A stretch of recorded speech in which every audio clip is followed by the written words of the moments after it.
ولنجزينهم أجرهم بأحسن ما كانوا يعملون. قال رسول الله صلى الله عليه وسلم الدنيا سجن المؤمن وجنة الكافر أو كما قال عليه الصلاة والسلام. Para bapak, para ibu yang dimuliakan oleh Allah Subhanahu wa taala. Tidak ada kata yang pantas kita ucapkan melebihi ucapan Alhamdulillahirabbil alamin. Segala puji milik Allah Subhanahu wa taala, Rabb semesta alam. Kata-kata alhamdulillah ini adalah kata-kata syukur. Kata-kata syukur bermakna doa, yang mengandung makna doa. Sehingga dalam satu hadis Nabi SAW bersabda, afdhalud du'ai alhamdulillah. Sebaik-baik doa ini adalah alhamdulillah. Karena dengan ucapan alhamdulillah secara tidak langsung dia telah mensyukuri nikmat Allah Subhanahu wa taala. Dan siapa yang mensyukuri nikmat Allah Subhanahu wa taala, la in syakartum la azidannakum. Orang yang mengucapkan alhamdulillah, dia akan ditambahkan terus nikmatnya oleh Allah Subhanahu wa taala. Maka setiap saat dan keadaan, dalam keadaan susah, dalam keadaan senang, alhamdulillah. Dalam keadaan punya uang, nggak punya uang, alhamdulillah. Dalam keadaan sakit, sehat, alhamdulillah. Hingga dalam satu riwayat hadis dikatakan bahwa nanti pada hari kiamat ada 3 golongan manusia. 3 golongan manusia ini dia akan memasuki surga tanpa hisab. Masya Allah, semoga kita ini termasuk 3 golongan itu.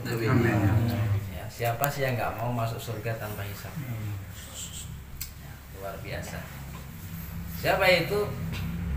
Yang pertama yaitu alladzina yahmadunallaha fis-sarra'i wad-dharra.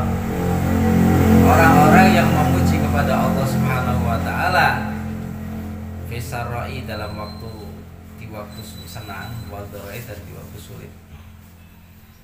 Jadi tidak terkesan dengan keadaan. Mau susah, mau senang tetap bersyukur kepada Allah Subhanahu wa taala. Ini golongan inilah yang akan masuk surga tanpa hisab. Yang kedua,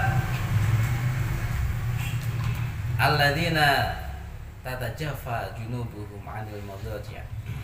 Orang-orang yang di waktu malam hari dia menjauhkan lambungnya dari tempat tidurnya untuk beribadah kepada Allah Subhanahu wa taala. Orang yang bangun malam, ahlul qiyamul lail, ahli bangun malam, sholat, tahajud, zikir, doa. Itulah orang-orang yang istiqomah itu, dia akan masuk surganya tanpa hisab. Dan yang ketiga yaitu alladzina la tulhihim tijaratun wala bai'un an dzikrillah. Orang-orang yang perdagangannya, bisnisnya, perniagaannya tidak melalaikan dia dari mengingat Allah dan mendirikan salat. Ini 3 golongan ini nanti bakal masuk surga tanpa hisab. Jadi para bapak, para ibu yang dimuliakan oleh Allah Subhanahu wa taala, maka kita sebagai manusia ciptaan Allah Subhanahu wa taala, kita ini datang ke alam dunia ini bukan atas kehendak kita. Kita ini datang ke alam dunia ini bukan atas kehendak orang tua kita, tapi kita ini datang ke alam dunia ini atas kehendak Allah Subhanahu wa taala. Atas kehendak Allah. Di mana Allah Subhanahu wa taala menjelaskan bagaimana qudratullah, kekuasaan Allah. Seorang manusia ini dulunya adalah min nutfatin idza kunna 40 hari nutfah, kemudian 40 hari kemudian segumpal darah, 40 hari kemudian menjadi segumpal daging. Dan Allah Subhanahu wa taala menciptakan manusia ini subhanallah di dalam fidulumatin salah dalam 3 kegelapan. Kegelapan perut ibu, kegelapan rahim. Ini gelap sekali dalamnya. Di dalam tempat yang sangat gelap sekali, kalau ada pabrik yang gelap sekali, ini nggak mungkin bisa mencetak produknya, nggak bisa. Ya. Untuk mencetak produk itu harus lampu yang terang benderang. Tapi subhanallah, Allah Maha Kuasa menciptakan manusia, menciptakan makhluk di dalam perut ibunya dalam keadaan yang gelap gulita. Allah Subhanahu wa taala ciptakan manusia yang sangat sempurna. Ya. Fatabarakallahu ahsanul khaliqin. Maha berkah Allah sebaik-baik pencipta. Dialah Allah sebaik-baik pencipta yang menciptakan kita manusia ke alam dunia ini dengan segala macam kesempurnaan. Allah kasih kita akal, Allah kasih kita hawa nafsu, sehingga dikatakan kenapa manusia ini menjadi makhluk yang sempurna. Karena malaikat, sehebat-hebatnya ibadah malaikat, malaikat itu tidak diberi nafsu oleh Allah. Gak punya nafsu malaikat, gak ada nafsu makan, gak ada nafsu menikah, gak ada. Gak ada nafsu tidur, gak ada. Ketika Allah sudah perintahkan pada malaikat sujud, maka sujud terus. Bertasbih terus. Karena gak ada nafsu, gak ada gangguan-gangguan. Adapun hewan ini Allah ciptakan tidak dikasih akal. Nah manusia ini masya Allah, manusia Allah Ta'ala ciptakan diberikan akal dan diberikan hawa nafsu, sehingga manusia apabila taat kepada Allah Subhanahu wa taala, maka manusia ini derajatnya bisa melebihi derajatnya malaikat. Tapi apabila manusia dia tidak mau taat kepada Allah Ta'ala, dia memperturutkan hawa nafsunya, maka dia derajatnya bisa lebih rendah daripada hewan. Na'udzubillah min dzalik. Ini manusia. Sehingga manusia itu diciptakan oleh Allah Ta'ala sebagai khalifah fil ardi, pemimpin di muka bumi ini. Sehingga dalam hadis qudsi Allah SWT firmankan, ad-dunya khuliqat lakum. Dunia beserta isinya ini semuanya diciptakan lakum untuk kalian semua. Ada bumi, ada langit, ada matahari, bulan, semua ciptaan-ciptaan Allah, alam semesta ini untuk siapa? Ad-dunya khuliqat lakum. Dunia itu diciptakan untuk kalian semua. Ya, matahari untuk manusia, langit untuk manusia, bintang untuk manusia, udara untuk manusia, air untuk manusia, tumbuh-tumbuhan untuk manusia, hujan untuk manusia. Sehingga dari tetesan hujan menumbuhkan daripada tumbuh-tumbuhan, menumbuhkan daripada pohon-pohonan. Tumbuhan itu bermacam-macam, mengeluarkan biji-bijian, padi, gandum, jagung. Ada tumbuh-tumbuhan yang untuk obat-obatan atau untuk bumbu-bumbu, ya, rempah-rempah. Dia mengeluarkan buah-buahan, bermacam-macam buah-buahan. Ya. Walladzi anzala minas sama'i ma'an fa akhraja bihi. Dialah Allah yang menurunkan air hujan dari langit. Fa akhraja bihi, kemudian Allah mengeluarkan dengan air hujan tersebut samarat, buah-buahan yang banyak. Untuk siapa itu? Rizqan lakum, untuk rezeki lakum bagi kalian. Ya. Jadi Allah Subhanahu wa taala sudah siapkan fasilitas yang luar biasa untuk manusia ini. Terus manusia diciptakan untuk siapa? Wa antum khuliqtum fil akhirah. Sedangkan kalian semua diciptakan untuk negeri akhirat. Jadi kita ini bukan untuk dunia. Kita diciptakan bukan untuk alam dunia ini. Bukan untuk pekerjaan kita, ya. Bukan untuk harta kita, bukan untuk jabatan kita. Kita diciptakan oleh Allah ke alam dunia ini untuk menyempurnakan iman dan amal, ya, karena kita nanti akan dibangkitkan lagi di kehidupan akhirat. Jadi kita ini semuanya adalah abnaul akhirah, anak-anak akhirat. Kita ini akan kembali ke akhirat. Kita akan kembali ke akhirat. Sehingga hadirin hadirat yang dimuliakan oleh Allah Subhanahu wa taala, dalam hadis qudsi Allah taala berfirman, "Ya dunya, ikhtimi man khadamani." Wahai dunia, berkhidmatlah kepada orang-orang yang mau berkhidmat kepada aku, kata Allah. Wahai dunia, berkhidmatlah kepada orang-orang yang mau berkhidmat kepada aku. Ini Allah firmankan kepada dunia. Dunia, tunduklah kamu kepada orang-orang yang mau tunduk kepada aku. Jadi dunia ini akan tunduk kepada orang yang tunduk kepada Allah. Dunia ini akan mengikut kepada orang-orang yang mengikuti perintah Allah. Siapa itu mereka? Mereka itu para sahabat, para nabi-nabi, para sahabat. Kanjeng Nabi Shallallahu Alaihi Wasallam, beliau itu bukan miskin, beliau itu bukan fakir, tapi beliau itu memilih hidup miskin. Nabi ditawari gunung di Mekah, di Madinah menjadi emas.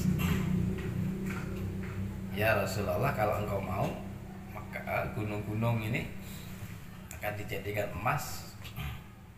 Tapi Nabi nggak mau. Jadi Nabi itu bukan miskin, tapi Nabi itu miskin ikhtiyari, bukan miskin ittirori. Nabi itu miskin, tapi miskinnya adalah memilih hidup miskin. Aslinya Nabi di khazanah, kunci langit, kunci bumi itu semua ada dalam genggaman Rasulullah SAW. Ya, Masya Allah. Sehingga apa, Subhanahu Wa Taala, ya, para sahabat Nabi Shallallahu Alaihi Wasallam, ya, mereka ini adalah orang-orang yang sederhana.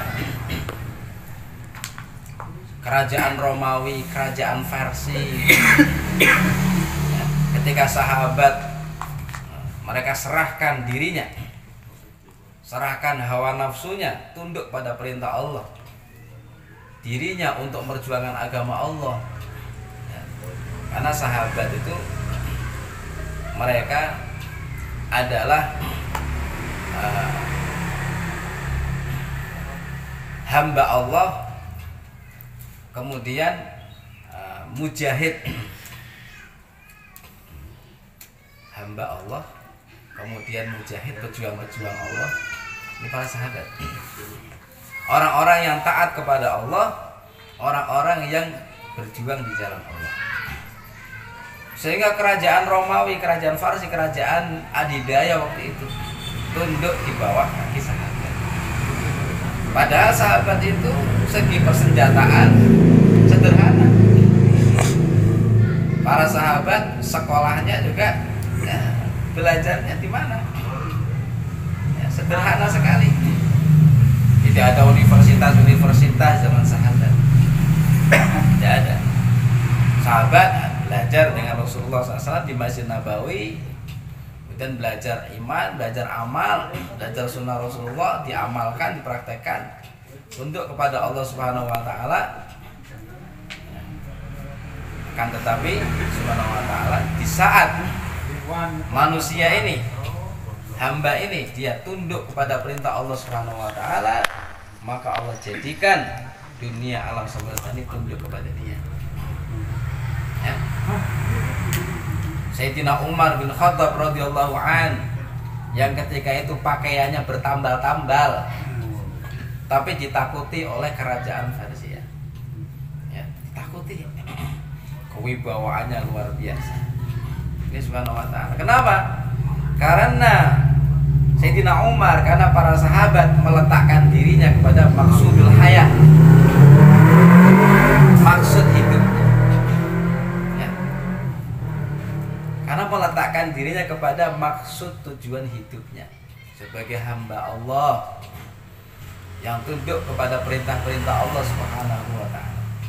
Maka ya dunya ikhtimi man khadamani, wahai dunia, berkhidmatlah, layanilah orang-orang yang mau berkhidmat melayani saya. Ya. Ini kuncinya. Kemudian wastakhdimi man khadamaki, wahai dunia, jadilah dia budak orang-orang yang dia berkhidmat kepadamu. Jadikanlah dia khadim, jadikanlah dia pelayanmu kalau dia mau menjadi khadim.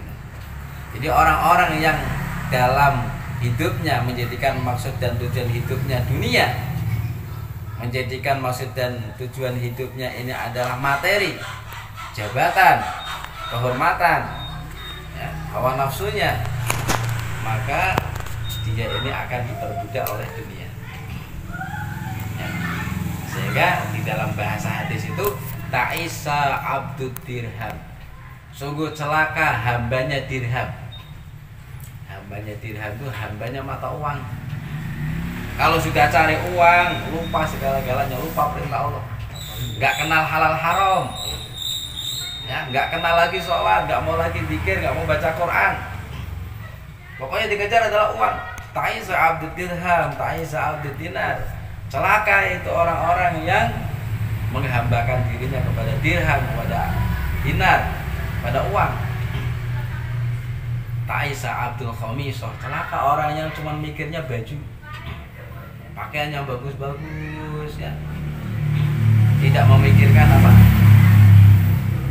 tidak menjadikan dirinya sebagai hamba Allah. Ta'isa abdul khamisah. Maka orang-orang yang dia ini menjadikan dunia sebagai maksudul hayat, dia kadang-kadang nggak dikasih dunia, malah dia menjadi budak-budaknya dunia saja. Maka hidupnya repot, hidupnya susah, repot, ya. Tidak ada senggang waktunya. Subhanallah. Maka Bapak Ibu yang dimuliakan oleh Allah Subhanahu wa ta'ala, di kerja dakwah yang sedang kita jalankan, di antaranya yaitu ada kerja masturah, kerja dakwah, yaitu rijal masturah. Ini adalah untuk mengembalikan kita kepada maksudul hayat, mengembalikan kita kepada maksud dan tujuan hidup kita. Karena ketika manusia ini bergelimang dengan kesibukan dunianya, maka dia akan lalai, dia akan lupa. Sehingga ketika seseorang kehilangan manisnya ibadah, ketika sholat sudah nggak manis lagi, nggak merasa nikmat lagi, nggak betah, ketika sholat berjamaah sudah nggak betah lagi, zikir lama-lama sudah nggak betah lagi, baca Quran sudah nggak betah lagi, ya, sholat malam sudah tidak lezat lagi, lebih lezatan tidur daripada sholat malam. Ketika sudah tidak merasakan lezat di dalam ketaatan kepada Allah, di dalam kesusahan-kesusahan mentaati perintah Allah, maka dia harus meluangkan waktunya untuk Allah Ta'ala. Ya. Berarti dia sudah banyak meluangkan waktunya untuk makhluk, sehingga hilang itu kenikmatan ibadah. Saya kata ulama, kalau sudah itu terjadi dalam hatimu, ya, kamu harus meluangkan waktu khusus fokus hanya untuk Allah. Karena udah jauh dari Allah. Ketika sudah tidak merasa lezat dengan amal ibadah, maknanya dia sudah jauh dari Allah. Dia dekat dengan makhluk, dekat dengan dunia, dekat dengan makhluk. Maka solusinya adalah luangkan waktu, ya, untuk Allah Subhanahu wa taala. Maka kerja dakwah yang kita kerjakan ada 4 bulan, 40 hari. Kemudian takaza, ada amal maqami, ya.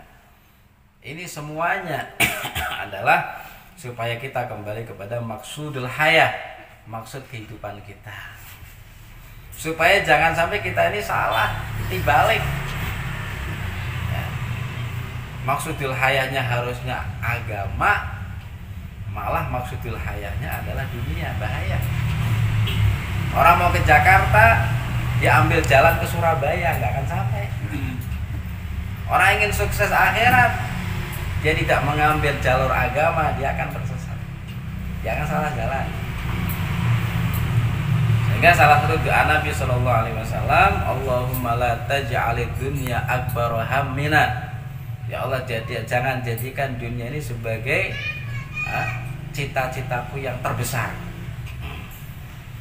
Jadi kalau cita-cita itu jangan dunia.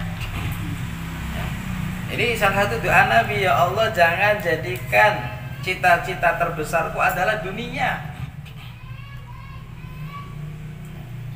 Jangan sampai kita bercita-cita untuk urusan-urusan dunia saja. Cita-cita itu untuk akhirat. Cita-cita itu ingin keluar IPB. Nah, itu benar itu. Ya. Saya tahun ini mau keluar Pakistan. Masya Allah, cita-cita yang bagus. Saya cita-cita semua anak saya harus jadi hafidz Quran, harus jadi ulama. Nah, ini cita-cita agama, cita-cita akhirat. Allahumma la taj'alid dunya akbar hammina wala mablugha ilmina. Ya Allah, jangan jadikan puncak ilmu itu adalah puncak ilmu dunia. Kalau untuk urusan dunia, masya Allah, ya, fakih sekali, paham sekali. Tapi kalau untuk urusan agama, baca Quran aja nggak bisa. Ya, baca Quran nggak bisa. Urusan dunianya, masya Allah, semuanya hafal. Nah, ini Nabi nggak suka. Wala mablagha ilmina. Wala taj'al musibatana fi dinina. Ya Allah, jangan jadikan musibahku dalam urusan dunia, dalam urusan agama. Musibah dunia itu lebih ringan. Musibah dunia lebih ringan. Para sahabat kehilangan onta lebih ringan daripada kehilangan salat berjamaah. Ya. Kehilangan kendaraan yang paling bagus lebih ringan daripada kehilangan takbiratul ula. Kenapa? Karena menganggap musibah agama ini adalah musibah yang besar. Nah, musibah yang besar. Maka Bapak Ibu yang dimuliakan Allah Subhanahu wa taala, maka dengan kita keluar jalan Allah Subhanahu wa taala, ini adalah untuk mengembalikan maksud tujuan hidup kita di alam dunia ini. Sampai kita adalah hamba Allah dan kita adalah umatnya baginda Rasulullah sallallahu alaihi wasallam. Kita ini diberikan satu satu usaha, satu kemuliaan, satu kerja yang sangat luar biasa, yaitu kerja dakwah. Ya. Allah langsung yang melantik kita. Kuntum khaira ummatin ukhrijat linnas ta'muruna bil ma'ruf wa tanhauna 'anil munkar. Jadi umatnya Rasulullah SAW adalah umat yang terbaik. Kenapa dijadikan umat yang terbaik? Karena memiliki tugas amar ma'ruf nahi munkar. Selama umat ini mengerjakan amar ma'ruf nahi munkar, maka umat ini akan menjadi umat yang terbaik. Akan menjadi umat yang terbaik. Dan ini adalah mutiaranya abad pertama. Kenapa sahabat menjadi sahabat yang luar biasa? imannya, amaliyahnya, pertolongan Allahnya kepada mereka. Kenapa? Karena mereka menjadikan dakwah sebagai maksudul hayah, sebagai maksud hidup mereka. Nah, ketika dakwah sudah menjadi maksud dan tujuan sahabat, maka pertolongan Allah bersama dengan sahabat. Ya, sahabat dalam keadaan miskin, dalam keadaan makhluk adalah Allah Subhanahu wa taala, enggak punya tafakur, maka ya, seorang sahabat didatangi tikus yang membawa kepingan-kepingan emas. Ya, kenapa? Karena sahabat sudah menjadikan dakwah sebagai maksudul hayat, ya, maksud hidup mereka. Ini Subhanahu wa taala. Ketika sahabat tersesat di tengah-tengah hutan ingin berdakwah, maka seekor harimau dia menjadi dalilnya sahabat mengantarkan jamaahnya sahabat ke tempat tujuan. Jadi makhluk ini semua tunduk kepada sahabat, masya Allah. Maka para bapak, para ibu yang dimuliakan Allah Subhanahu wa taala, maka inilah bagaimana kita dakwah ini. Ada amalan dakwah, ada ta'lim, ada zikir ibadah, ada khidmat, kemudian ada amalan-amalan rumah, amalan masjid. Semua yang ada di dalam amalan-amalan dakwah ini adalah supaya mengembalikan kita kepada maksudul hayat, maksud hidup kita. Kepada para bapak, para ibu, karena kita ini adalah orang-orang biasa, maka kita ini dibimbing oleh para ulama-ulama kita, para masyayikh yang beliau-beliau ini adalah orang-orang yang sangat paham dengan kerja dakwah. Nah, mereka telah menghabiskan umurnya, waktunya untuk kerja dakwah. Dan kita Indonesia ini sekarang mendapatkan takazah untuk menggolkan 5.000 jamaah ke Pakistan. Masya Allah. Ya. Karena kenapa? Kok 5.000? Karena setiap hari Indonesia itu termasuk potensinya besar. Setiap hari jamaah-jamaah umroh itu dikirim ke Mekah. Jamaah umroh itu setiap hari ada. Selain musim haji ya, setiap hari ada aja. Masya Allah, ribuan jemaah. Berarti orang Indonesia ini mampu. Maka Subhanahu wa taala para masyayikh ini memikirkan bagaimana Indonesia ini bisa mengirim November ini sampai 5.000 orang ke Pakistan. Maka kita catatkan diri kita. Nah, itu catatkan nama suaminya. Tahun ini bisa berangkat ke Pakistan. Ya. Dan insya Allah sebentar lagi para masyayikh kita juga akan hadir di Jakarta. Maka kita sama-sama berdoa supaya Allah Subhanahu wa taala mudahkan dan Allah Subhanahu wa taala jadikan asbab hidayah untuk seluruh dunia. Termasuk Indonesia ini, kata Beliau Faruk, Indonesia ini menggarap Indonesia seperti menggarap 50 negara. Nah, menggarap Indonesia seperti menggarap 50 negara. Maka Indonesia ini Masya Allah benar-benar apa? Diperhatikan. Ya. Mau jumlah masjid yang paling banyak di seluruh dunia Indonesia. Jumlah umat Islam, negara yang paling besar orang Islamnya, paling banyak orang Islamnya adalah Indonesia. Negara Islam terbesar di seluruh dunia di Indonesia. Maka kita harus bersyukur. Ya. Mensyukuri nikmat agama ini adalah dengan kita apa? Memperjuangkan agamanya Allah Subhanahu wa taala. Bi amwalikum wa anfusikum, dengan harta kita, dengan diri kita.